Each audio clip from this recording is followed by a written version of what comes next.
Hello bachcho, let's read the question. Question says, if in a group of n distinct objects, the number of arrangements of 4 objects is 12 times the number of arrangements of 2 objects, then the number of objects is, A option is 10, B option is 8, C option is 6, D option none of these.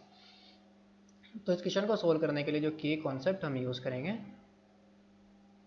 की concept is the number of arrangements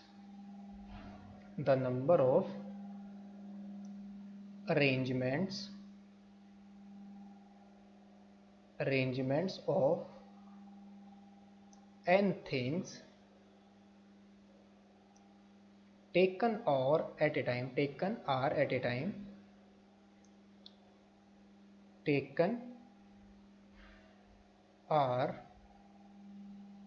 a time is equal to, ये क्या होता है, NPR, that is n factorial upon n minus r factorial.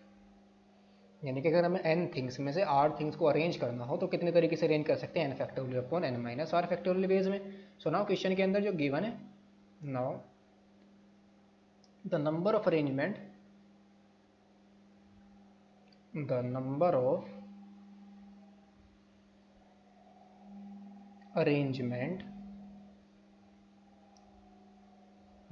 of arrangements of 4 objects, number of arrangements of n objects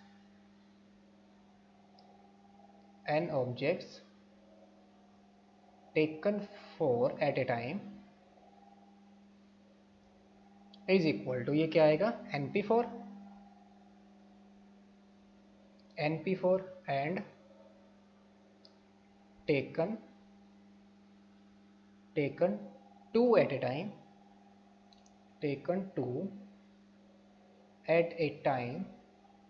is equal to, ये क्या होगा, NP2. यानी कि n objects में से हम r ऑब्जेक्ट्स को कितने तरीके से निकल सकते हैं, NP2 बेस में. सो हम क्वेश्चन के अंदर जो गिवन है वो क्या है, गिवन दैट जो नंबर ऑफ अरेंजमेंट्स है for n objects out of 4, ये किसके इक्वल है, 12 times of number of arrangement of n objects taken 2 at a time के. यानी कि NP4 is equal to 12 into NP2. तो NP4 कितना आ जाएगा, n factorial upon n minus 4 factorial, और इज इक्वल टू 12 इंटू ये कितना आ जाएगा, n factorial upon n minus 2 factorial. तो n फैक्टोरियल से तो हमारा n फैक्टोरियल कैंसिल आउट हो गया. तो यहाँ से कितना आ जाएगा, this implies n minus 2 factorial upon n minus 4 factorial, n minus 4 factorial is equal to क्या आ जाएगा, 12. तो n minus 2 factorial को हम कैसे लिख सकते हैं, ये आ जाएगा n minus 2 into n minus 3, और इंटू में क्या आएगा, n minus 4 factorial, और नीचे भी n minus 4 factorial, वो तो कैंसिल आउट हो जाएगा. तो यहाँ पर हमारा कितना आ जाएगा, 4 इज इक्वल टू 12. तो 12 को हम क्या लिख सकते हैं, यह हम इसको अगर थोड़ा सिंप्लीफाई करें तो ये कितना आ जाएगा, n स्क्वायर माइनस के 5n, n स्क्वायर माइनस के 3n और माइनस के 2n, तो यह आ जाएगा माइनस के 5n और प्लस के 6. 12 को हम लेफ्ट में लाएंगे तो माइनस के 12 इज इक्वल टू 0. तो यहाँ से कितना आ जाएगा, n माइनस 5n और माइनस के 6 इज इक्वल टू 0. तो यह आ जाएगा, this implies n minus 6n plus 5, इसके फैक्टर कर देंगे, माइनस के 6 इज इक्वल टू 0.